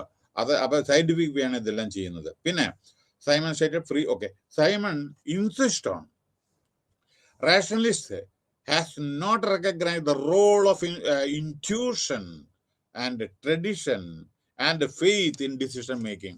അപ്പൊ ഇവിടെ എന്താണ് പറയുന്നത് വെച്ചാൽ, ചിലവര് അതേമാതിരി ഓഫ്കോഴ്സ് ചില സമയത്ത് ചിലരുടെ അഭിപ്രായം മാത്രമാണ് കേട്ടോ, അപ്പൊ അതിൽ തെറ്റിദ്ധരിക്കണ്ട. പിന്നെ ഇവിടെ ഒരു കാര്യം കൂടി ഉണ്ട്, zone of interference. The accepted zone of interference, നിങ്ങളുടെ ഒരു ഹെഡിങ് ഉണ്ട് അതിൽ. അപ്പൊ ഇതെല്ലാം പറഞ്ഞു. ഞാൻ ഡിസിഷൻ മേക്കിങ്ങിനെ പറ്റി പറഞ്ഞു, റോൾ ഓഫ് ചോയ്സിനെ പറ്റി പറഞ്ഞു, ഫാക്ട്സ് ആൻഡ് വാല്യൂസിനെ പറ്റി പറഞ്ഞു, റേഷണാലിറ്റിയെ പറ്റി പറഞ്ഞു, മോഡൽസ് ഓഫ് ഡിസിഷൻ മേക്കിങ്ങിനെ പറ്റി പറഞ്ഞു, മോഡൽസ് ഓഫ് ഓർഗനൈസേഷൻ ഇൻഫ്ലുവൻസിനെ പറ്റിയിട്ടും പറഞ്ഞു. ഓർഗനൈസേഷൻ ഇൻഫ്ലുവൻസ്, ഓർഗനൈസേഷന്റെ അവര് ഏത് വിധത്തിലാണ് നമ്മുടെ ആളുകളെ സേവിക്കുന്നതും നമ്മുടെ പ്രൊഡക്ടിവിറ്റി ഇൻക്രീസ് ചെയ്യാൻ വേണ്ടി എന്തെല്ലാം ചെയ്യുന്നു, ഓർഗനൈസേഷന്റെ ഗ്രോത്തിന് വേണ്ടി എന്തെല്ലാം ഹെൽപ്പ് ചെയ്യണു. പിന്നെ ക്രിട്ടിക്കൽ എവാലുവേഷനെ പറ്റിയിട്ടാണ് ഇതപ്പം എല്ലാം ഞാൻ പറഞ്ഞത്. അടുത്തത് zone of indifference. The acceptance theory of authority is facilitated by zone of difference of individual participants. The acceptance theory of authority accept ചെയ്യുന്നത് അയാളുടെ തിയറി ഈ facilitated by zone of difference. ചില സമയത്ത് ആളുകൾ പറഞ്ഞത് മുഴുവനും അനുസരിക്കണമെന്നൊന്നുമില്ലല്ലോ ചില സമയത്ത്. അതായത് ചിലപ്പോൾ ആളുകൾ പറയും അതിപ്പോ മറ്റുള്ളവരെ അംഗീകരിക്കണമെന്നൊന്നുമില്ലല്ലോ ചില സമയത്ത്. അപ്പൊ അത് എത്രത്തോളം അംഗീകരിക്കുന്നുണ്ടോ, അപ്പൊ നമുക്ക് മറ്റുള്ളവർക്ക് അംഗീകരിക്കുന്ന വിധത്തിലായിരിക്കണം മിക്കവാറും ഡിസിഷൻ എടുക്കേണ്ടത്. മനസ്സിലായില്ലേ? ചിലപ്പോൾ സാധ്യമല്ല, ചിലപ്പോൾ സാധ്യം. പക്ഷെ എപ്പോഴും ഡിസിഷൻ എടുക്കുന്നത് in consultation with subordinates, work ഫ്ലോറിൽ. നിങ്ങളെ ഞാൻ ഉദാഹരണം പറയട്ടെ. പെട്ടെന്ന് ഇപ്പൊ സപ്പോസ് 100 കാർ ഈ കൊല്ലം 2021 100 കാർ പ്രൊഡ്യൂസ് ചെയ്ത് വിചാരിക്കുക. അടുത്ത കൊല്ലം നിങ്ങൾ 200 കാർ പ്രൊഡ്യൂസ് ചെയ്യാൻ പറഞ്ഞു വിചാരിക്കും. വർക്കർമാരോട് ഒന്ന് ഡിസ്കസ് ചെയ്യുന്നു വേണ്ടേ? കാരണം അതേ പ്ലാന്റ് ഓട്ടോമാറ്റിക്, ചില സമയത്ത് പല പ്രശ്നങ്ങൾ, അതേ റോ മെറ്റീരിയല്, അതേ മറ്റേ എന്താ പറയുക ടെക്നോളജി. അപ്പൊ ഈ നിങ്ങൾ ഇൻക്രീസ് ചെയ്യുന്ന സമയത്ത് മറ്റുള്ളവരോട് ഡിസ്കസ് ചെയ്തിട്ടുണ്ട്. അപ്പോൾ consultation is very very essential. അപ്പൊ ഇവിടെ പറയുന്നത് ഡിഫറൻസ് ഓഫ് ഒപ്പീനിയൻ ഉണ്ടായിരിക്കും. ഡെമോക്രസി ഫ്ലറിഷ് ചെയ്യണം വെച്ചാൽ നമ്മുടെ കൺസ്ട്രക്റ്റീവ് ക്രിറ്റിസിസം വേണം. ഓർഗനൈസേഷൻ പുരോഗമിക്കണമെങ്കിൽ ഓർഗനൈസേഷനിലും ക്രിറ്റിസിസം വേണം. എല്ലാവരും കറക്റ്റായിട്ട് ചെയ്യുന്നൊന്നുമില്ലല്ലോ, തെറ്റായിട്ടും ചെയ്യുമല്ലോ. ആ തെറ്റ് ചൂണ്ടിക്കാണിക്കുന്നത് അത് സ്റ്റെപ്പിംഗ് സ്റ്റോൺ ആയിരിക്കും. To remove mistakes if any in the organization committed by, അതായത് ഓരോ ഓഫീസർമാരോ മറ്റുള്ളവരോ എന്തെങ്കിലും തെറ്റുകൾ ഉണ്ടെങ്കിൽ അത് തിരുത്തപ്പെടണം. തെറ്റുകൾ ഉണ്ടാവുമല്ലോ. പിന്നെ വേറൊരു പ്രധാനപ്പെട്ട കാര്യം, തെറ്റുകൾ ഉണ്ടാവും, അത് തിരുത്തപ്പെടണം. അതായത് തെറ്റുകളിൽ നിന്നേ പഠിക്കാൻ പറ്റൂ. അല്ലാണ്ട് തെറ്റ് വരും എന്ന് വിചാരിച്ച് ജോലി ചെയ്യാതിരിക്കരുത് കേട്ടോ. തെറ്റ് വരും എന്ന് പറഞ്ഞിട്ട് ജോലി ചെയ്യാതിരിക്കരുത്. ജോലി ചെയ്താലാണ് തെറ്റ് വരൂ. ആ തെറ്റിൽ നിന്ന് നിങ്ങൾ പഠിക്കണം, എന്നാലേ നിങ്ങൾക്ക് ഇമ്പ്രൂവ്മെന്റ് ഉണ്ടാവും. നെക്സ്റ്റ്, കൺക്ലൂഷൻ ഓഫ് ദിസ് 10ാമത്തെ ചാപ്റ്ററിന്റെ കൺക്ലൂഷനെ പറ്റിയിട്ടാണ് ഇപ്പം നമ്മൾ പറയുന്നത്. Okay, now in this unit you were introduced, okay, you were in the various concept. Yes, okay, yes, in this unit you were introduced to various concepts stated by Herbert A. Simon. അപ്പോൾ ഇതിൽ നമ്മൾ പറയുന്നത് വളരെയധികം നമ്മുടെ ഈ സൈമണിൻ്റെ പല കാര്യങ്ങൾ, കൺസെപ്റ്റിനെ പറ്റി നമ്മൾ കുറേ സംസാരിച്ചു 10ാമത്തെ യൂണിറ്റിൽ. അതിൽ പല his criticism on the classical theories and calling those set of organisational principles a mere proverb. മനസ്സിലായില്ലേ? ചിലത് അദ്ദേഹത്തിൻ്റെ ക്രിറ്റിസിസം ക്ലാസിക്കൽ തിയറിയിലെ calling those set of organisational principles as mere proverb. മാത്രമല്ല, his contribution toward decision making approaches, the concept of bounded rationality, അദ്ദേഹത്തിന്റെ contribution decision making, എന്തറിയോ, decision making ആണ് വളരെ വളരെ നമ്മൾ ശ്രദ്ധിക്കേണ്ട കാര്യങ്ങൾ. Okay, the concept of bounded rationality, satisfying the decisions and the model of administrative man has helped a great deal in understanding not only pattern in which an individual takes a decision. അദ്ദേഹത്തിൻ്റെത് എങ്ങനെയാണ് ഒരു individual decision എടുക്കേണ്ടത്. Personal decision, organisation decision രണ്ടും different ആണ്. But also widen the Horizons of readers on how the functioning of N organisation is determined based on the decision making purpose. അതായത് നമ്മുടെ ആ horizon, അതായത് നമ്മുടെ റീഡേഴ്സിൻ്റെ എങ്ങനെയാണ് നമ്മൾ ഫങ്ഷൻ ചെയ്യേണ്ടത് എന്നുള്ള ഇതിനെപ്പറ്റി ഡിറ്റർമിൻ ചെയ്യുന്നത് ഈ ത്രൂ ദ ഡിസിഷൻ മേക്കിംഗ് പ്രോസസ്സിലാണ്. ഓക്കെ, അങ്ങനെ അതിൻ്റെ കൺക്ലൂഷൻ ആയി. ഓക്കെ, നൗ എന്താണ് bounded rationality? Bounded rationality it works, okay, so by availability of facts and choice or preferences, human behavior neither totally rational and nor totally non-rational. അതായത് bounded rationality പറഞ്ഞാൽ it works by availability of the facts and choice of preferences, human behaviour another neither totally rational nor totally non-rational. പിന്നെ എന്താണ് fact? Fact എന്ന് പറഞ്ഞാൽ അതായത് it is A statement of reality indicating the existing deed or action. Deed പറഞ്ഞ പ്രവർത്തനം, okay, or action which can be tested temporarily. അതാണ് ഇവിടെ പറയുന്നത്. അടുത്തത് POCC. POCC എന്ന് പറഞ്ഞാൽ എന്താണ്? അത് ഷോർട്ട് ഫോം ആണ്. Planning, organising, commanding, coordinating and controlling. അതാണ്. എന്താണ് വാല്യൂ? വാല്യൂ എന്ന് വെച്ചാൽ it is N expression of preference which cannot be asserted subjectively. അതായത് വാല്യൂ എന്ന് പറഞ്ഞാൽ നമുക്ക് അത് ചില സമയത്ത് അസർട്ടൻ ചെയ്യാൻ പറ്റില്ല, ചിലപ്പോൾ മേപ്പെട്ടം കീപ്പിട്ടും ഒക്കെ വരുമല്ലോ. അതുകൊണ്ട് it is N expression, okay, of preference which cannot be asserted subjectively. Okay, now another point is that in this chapter, when you are giving the answer to the question, always, Simon called the principles of administration as mere proverbs. Okay, അടുത്തത് classical theory considers of equally plausible and acceptable contradictory principles. മനസ്സിലായില്ലേ അദ്ദേഹത്തിന്റെ? പിന്നെ അദ്ദേഹം പറയുന്നത് principles of administration, അതായത് lack of scientific validity. ചില സമയത്ത് principle administration lack of scientific validity ഉണ്ട്. ഓക്കെ, പിന്നെ വേറൊരു കാര്യം എന്താണെന്ന് വെച്ചാൽ നമ്മുടെ ചോദ്യത്തിന് ഉത്തരം, ഒന്ന് ഇന്റലിജൻസ് ആക്ടിവിറ്റി ഉണ്ട്, രണ്ട് ഡിസൈൻ ആക്ടിവിറ്റി ഉണ്ട്, ചോയ്സ് ആക്ടിവിറ്റി ഉണ്ട്. ഓക്കെ, അപ്പൊ ഇവിടെ ഡിസിഷൻ മേക്കിംഗ് എപ്പോഴും in normal and complex situation. ചില സമയത്ത് കോംപ്ലക്സ് സിറ്റുവേഷൻ ഉണ്ടായിരിക്കും. ഓക്കെ, അതേമാതിരി ആ കോംപ്ലക്സ് സിറ്റുവേഷനിൽ എങ്ങനെയാണ് ഡിസിഷൻ എടുക്കേണ്ടത്, നോർമൽ സിറ്റുവേഷനിൽ എങ്ങനെയാണ് എടുക്കേണ്ടത്. Okay. Now yes, types of rationality that is involved in taking decision. Namaste.